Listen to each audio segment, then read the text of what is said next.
बेटा जानकी,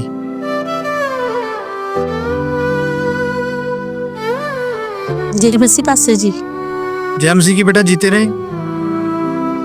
पास्टर जी मेरी गवाही है कि लास्ट 9-10 तारीख को 8 तारीख को मेरा हार्ट में बहुत पेन हो रहा था। उसके बाद मुझे घबराहट भी हो रही थी।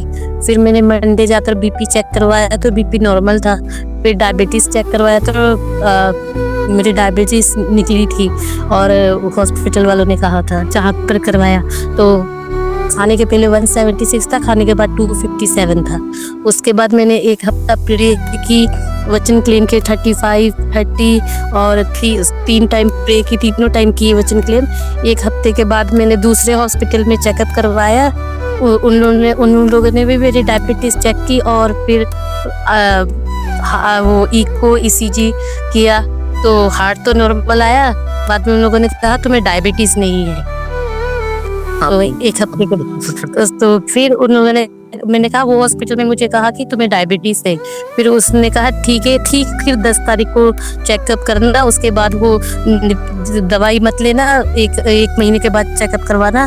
फिर आज मैंने चेकअप करवाया तो उन लोगों ने कहा कि डायबिटीज नहीं। आमीन। सारा इज़्ज़त जलाल खुदावंद यीशु मसीह नासरी को देते हैं।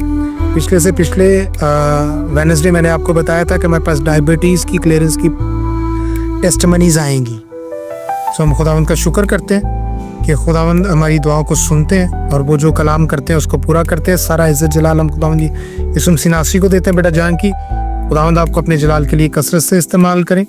आप खुदावंद में बढ़ती चली जाए, फलदायक रहें और खुदावंद आपको ज़िंदगी से तंदुरुस्ती और सामर्थ से भरे। आमीन। तो हम खुदावंद का शुक्र करते हैं कि खुदावंद हमारी दुआओं को सुन के उनका जवाब देते हैं और खुदावंद के नाम की महिमा हमारी ज़िंदगी से होती है। हम खुदावंद का शुक्र करते हैं।